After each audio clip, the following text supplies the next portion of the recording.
महर्षि दयानंद सरस्वती के राजनीतिक चिंतन का जो तीसरा पड़ाव बिंदु महत्वपूर्ण है वह है राज्य के लोक कल्याणकारी स्वरूप का प्रतिपादन। महर्षि दयानंद ने राज्य के हस्तक्षेपवादी सिद्धांत को अस्वीकार किया और इस बात का प्रतिपादन किया कि राज्य व्यापक कार्य क्षेत्र वाली ऐसी संस्था है जिसका उद्देश्य है व्यक्तियों का भौतिक, नैतिक और आध्यात्मिक कल्याण। राज्य के कार्यक्षेत्र के संबंध में महर्षि दयानंद ने मनु, कौटिल्य जैसे भारतीय विचारकों के इस विचार को स्वीकार किया है कि अप्राप्त की प्राप्ति और प्राप्त के संरक्षण, संरक्षित के संवर्धन और संवर्धित के पात्रता के अनुरूप समुदाय में न्याय सम्मत वितरण राज्य का मूल उद्देश्य है या प्रयोजन है।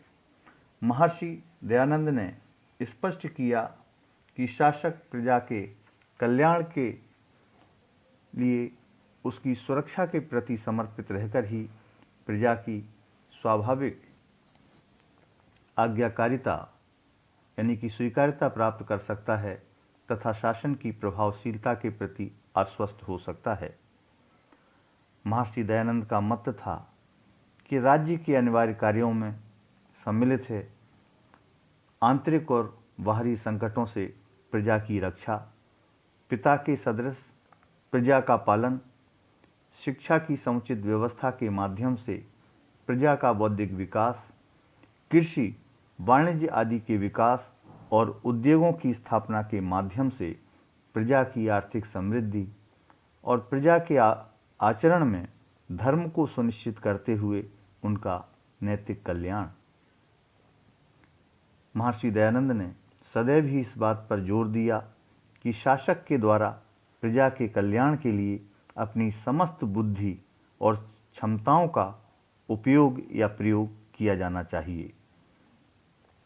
महर्षि के राजनीतिक चिंतन का चौथा जो सबसे महत्वपूर्ण बिंदु है वह है सत्ता का विकेंद्रीकरण और ग्राम प्रशासन।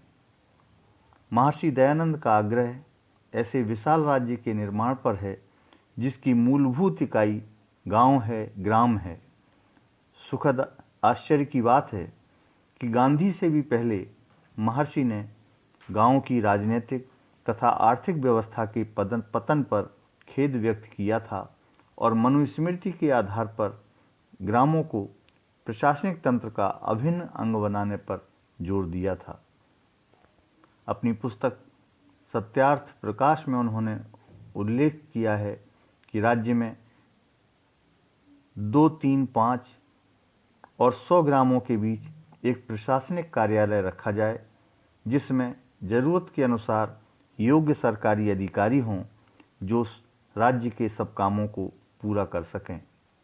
एक एक ग्राम में एक एक प्रधान पुरुष रखें, उन्हीं 10 ग्रामों के ऊपर दूसरा, उन्हीं 20 ग्रामों के ऊपर तीसरा, उन्हीं 100 गांवों के ऊपर चौथा और उन्हीं 1000 गांवों के ऊपर 5वां पुरुष रखें।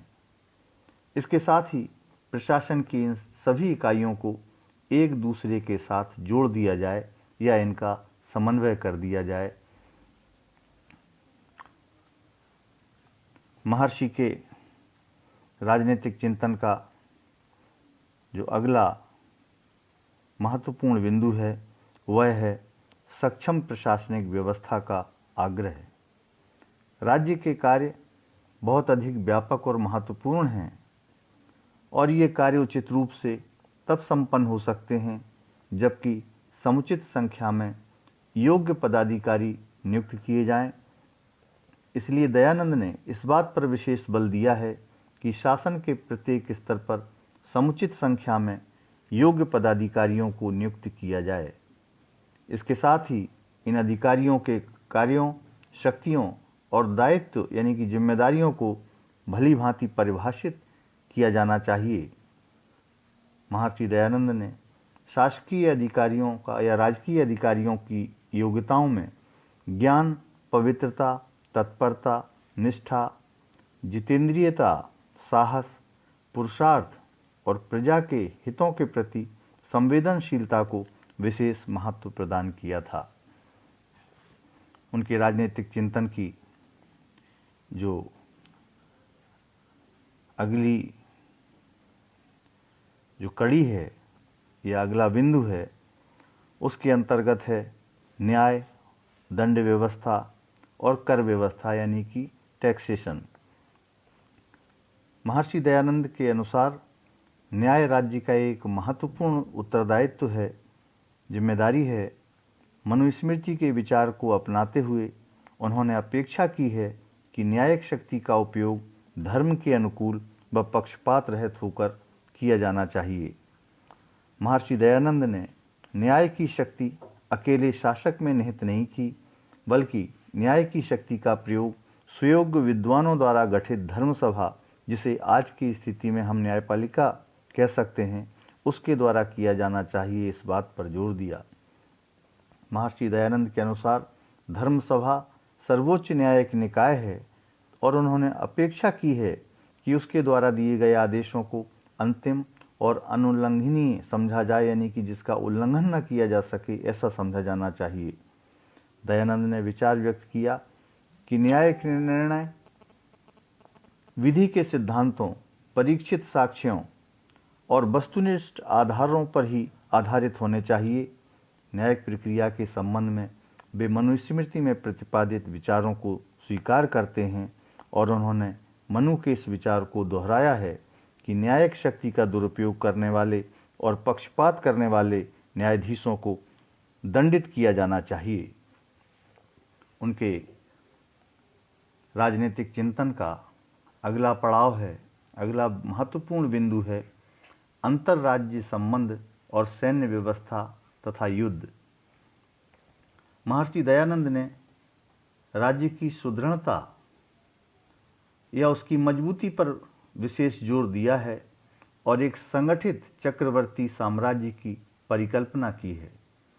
महर्षि ने शासक को परामर्श दिया कि अन्य राज्यों के साथ यथासंभव सद्भावनापूर्ण संबंध स्थापित किए जाएं, जिससे अनावश्यक संघर्षों से बचा जा सके। लेकिन इसके बावजूद भी राज्य की सुरक्षा के लिए यदि संकट उपस्थित हो सकता है, तो ऐसी स्थिति में राज्य की सुरक्षा के लिए समुचित व्यवस्था या इंतजाम होना चाहिए। विदेश संबंधी मामलों में भी दयानंद मनु के दृष्टिकोण को अपनाते हुए निर्देश देते हैं कि साड्डगुण्य नीति, यानी कि जिसमें संधि, विग्रह, यान, आसन, संश्रय व द्वैधिभाव मौजूद हैं और उपायों साम दाम दंड भेद का विवेकपूर्ण प्रयोग ही उचित मार्ग है। विदेशी संबंधों के संचालन में जनता के हित और राष्ट्रीय हित को सर्वोच्च महत्व दिया जाना चाहिए, ऐसा उनका विचार था। महर्षि ने शासन से यह अपेक्षा की है कि वह सुदृढ़ और सुसंगठित जो दूत व्यवस्था होती है, ऑर्गेनाइज्ड, वेल ऑर्गेनाइज्ड जो गुप्तचरों की या दूतों की व्यवस्था होती है, राजदूतों आदि की नियुक्ति होती है, गुप्तचरों की नियुक्ति होती है, उस व्यवस्था को अपनाने पर जोर दिया, जिससे शासक को अन्य राज्यों की गतिविधियों आदि का निरंतर ज्ञान होता रहे तथा प्राप्त सूचनाओं के आधार पर वह तर्कसंगत, व्यवहारिक और राज्य के लिए हितकारी नीतियां अपना सके। महर्षि के राजनीतिक चिंतन का अगला जो महत्वपूर्ण बिंदु है, वह है सार्वभौमिक मानवतावाद, यानी कि यूनिवर्सल ह्यूमनिज्म या अंतर्राष्ट्रीयवाद का नाम भी हम इसे दे सकते हैं। महर्षि दयानंद हिंदू पुनरुत्थानवाद के प्रतीक थे, भारतीय राष्ट्रवाद के पुजारी थे, लेकिन इसके साथ ही उनके दिल में संपूर्ण विश्व के लिए वसुधैव कुटुंबकम की भावना थी और इस दृष्टि से वे सार्वभौमिक मानवतावाद के पुजारी थे या अग्रदूत थे।